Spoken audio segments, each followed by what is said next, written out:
Welcome back to the Eric Krown crypto channel. Wishing you a happy and healthy start to this nice Wednesday. A nice little hump day action going on over here for Bitcoin. Bitcoin's humping to the upside, and we got plenty to discuss. Following up on all of the higher term time frame ideas that we've been espousing on this channel for the past month and a half now. Seems like it's been quite some time, but slowly and surely coming to fruition. So I wanted to follow up on that. Anyways, with that in mind, I think we should just jump into it right now. Maybe I shall buy bit really quickly. Nope, we'll save that for the end, and let's get into this right on over here.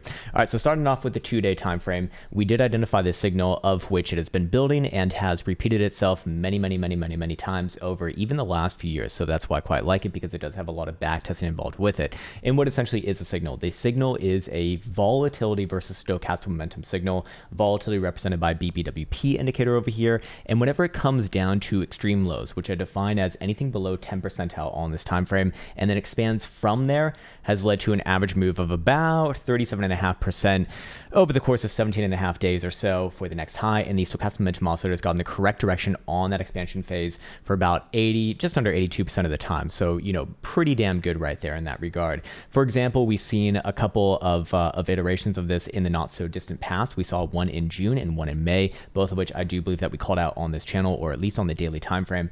And just kind of going through it right here, you will notice that on the last one, this is actually just a perfect example of it. In fact, we see volatility expansion coming in right in over here. That is denoted when the BBWP indicator gets a positive slope above the moving average coming out of that zone. All three characteristics is very important. Then also the moving average having a positive slope as well. And then of course, the stochastic momentum oscillator turns down at the same time, or just on the closure afterwards. And what do you know? 43% move to the downside over the course of 8 days. So I've gone through and back tested that for all of the last few years here. There was, I believe, 11 iterations. Yeah, 1, 2, 3, 4, 5, 6, 7, 8, 9, 10. And yeah, we're working on number 11 right now, I think. Or sorry, no, it is 11. Didn't count very well right there. Anyways, in this case, the reason why I was bringing this one up yesterday is because the 2-day time frame was closing last night, and it did close above this stochastic momentum pivot and is now within the context of the bullish control zone for the first time, basically since March, actually, on the last major failed rally attempt, as you can see right on over there. So in this case, we do see that this signal continues to be validated, and as long as it remains above that pivot, it is continued to be valid. And in this case, I would be playing around with numbers here to kind of see if there's any sort of confluence with all the other tools we've been looking at on this channel. So first and foremost, let's go and actually measure from that nice little pivot, that nice little low right there, and adding on about 37.5%. Where does that put Bitcoin? Oh, what do you fucking know? Right around 26,500 bucks, which is very interesting right here. Again, keep in mind that this is an average, so sometimes it can be a little bit above, sometimes a little bit below. Obviously, there is not actually as much variance in these measurements as we have seen in a lot of the other statistically based analyses that I've been posting on this channel. But in this case, this is most relevant for right now. And the days the days on average till the next high or low, in this case obviously high, is on average about 17.5. Now this did start back on over in, I would say, early to mid-July, mid-July, basically the 12th of July. And so if we do go out about 18 days, that would put us at the end of July, kind of the same thing that we've been saying for a while now. So while the market has been boring and more or less ranging on the lows, this is like the major idea that I've been essentially exploring on this channel, just based off statistics and probabilities.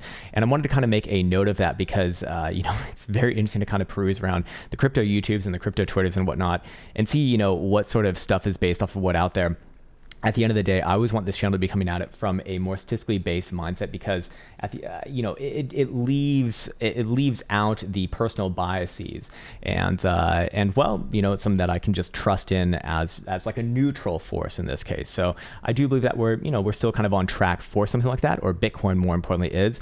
And yeah, that looks good to me right there. On top of that, I did want to follow up on this chart as well, because we did close this one, I believe, last night. Let me just pull it up. Or sorry, actually, no, we have a new one. Or we don't have a new one, but I wanted to follow up on this one as well, because this is another higher term time frame look on Bitcoin. We've been speaking about this chart now for about a month and a half. It is, well, once again, coming to fruition here. And I don't say that to toot my own horn. I say that so for the people who have been watching this channel for a while now, you can see that when we're talking about higher term time frame ideas, they take a long time to play out. That's just the nature of them, right? If you want lower term time frame ideas, trade a fucking 5-minute, right? If you want higher term time frame ideas, well, this is a weekly, obviously. And this is the weekly PMARP reversion play. So first and foremost, I should go over the settings on this indicator. I'm using 100 look back. It is not default. The reason why is because, well, when you're looking at a weekly, there's just not that many iterations. So 100 kind of gets the job done anyways. In this case, there's plenty of iterations when you align it like this. And what I'm looking for is I'm looking for extreme lows on the PMARP indicator and the reversion plays from those extreme lows. So for example, or what do I consider as extreme lows? Anything below about 2 percentile. In this case, we did see the last iteration was 17th of January, actually. The 17th of January did put in a nice low right in over here, set up for a nice bounce, a failed bounce to be fair, of about 46.69% off the lows. Done over the course of 63 days, and there you go. So that's kind of what constituted signals. I went back and back tested all of them throughout the annals of history for Bitcoin, and there was actually some pretty good consistency here as well, similar to the last signal actually. Historical reversion plays were about 15, just over 59%. Days till next high, days till next high in this case were about 53.5%. This one obviously starts on the low when the indicator actually got into that extreme low positioning, and what do you know? 59% puts Bitcoin basically at that $26,500-ish number. You know, a little bit of variance above and below, that's fine. And over the course of 53.5 days, well, this started back on over in June, so 53 days puts, you know, again, first week of August actually. So I do like the good confluence between these on both the, on both those metrics. And then we can take it maybe one step further if we really want to, or do we even want to do it? Well, I was going to do the 5-day chart. We've already done the 5-day chart. I also wanted to follow up on this one as well. So why not? And this was the daily stochastic momentum chart, of which, specific to CME, of which I backtested all of the iterations where we've seen the daily stochastic momentum oscillator hit this green bar that my cursor is currently on right now, basically at the 9 read, which has really only happened, I believe, 7 times, 1, 2, 3, 4, 5, 6, 7, now 8 times within the history of CME. And the average bounce from those levels has been about just under 31%, and the days till next high just around about 14.25 or so. This one obviously started actually right over here, and so just adding about 31% on a price action from that level. Where does it put Bitcoin?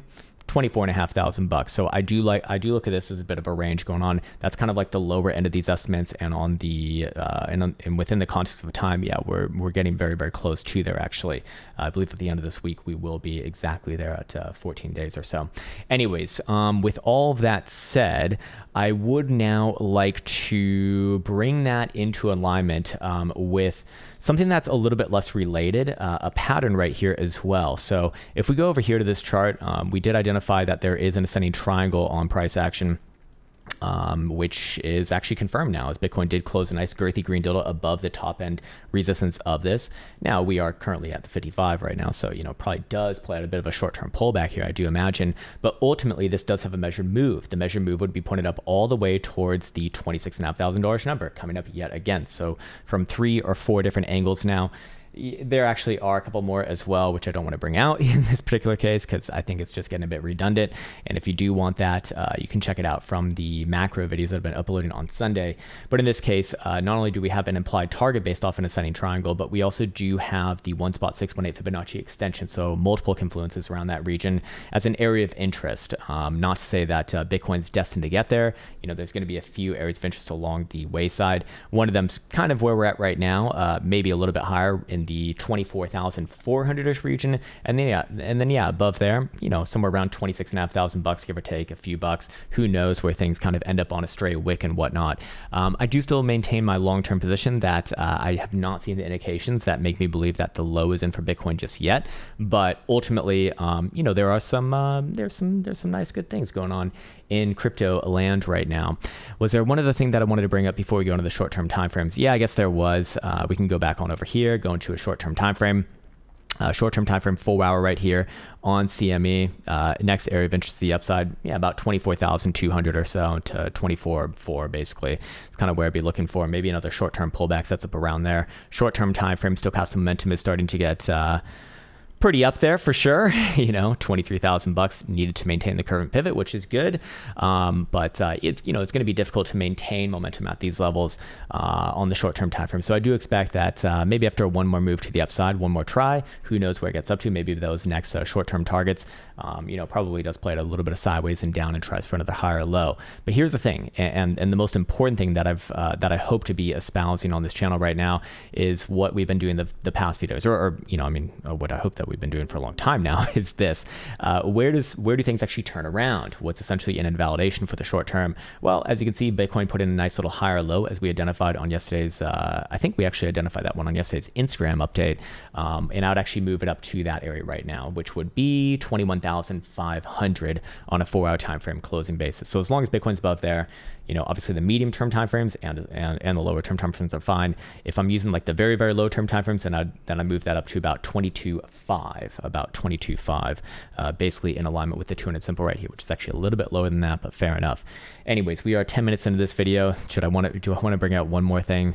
Fuck it. You already get the point, man. Basically, as long as Bitcoin's above 22.5 now, short term, medium term, and higher term time frames all in alignment and trending to the upside. Higher term time frames, I do still think have probably enough gas for one more move, maybe two more moves, with those areas of interest in mind, and then we'll come back to it tomorrow when it is yet again relevant.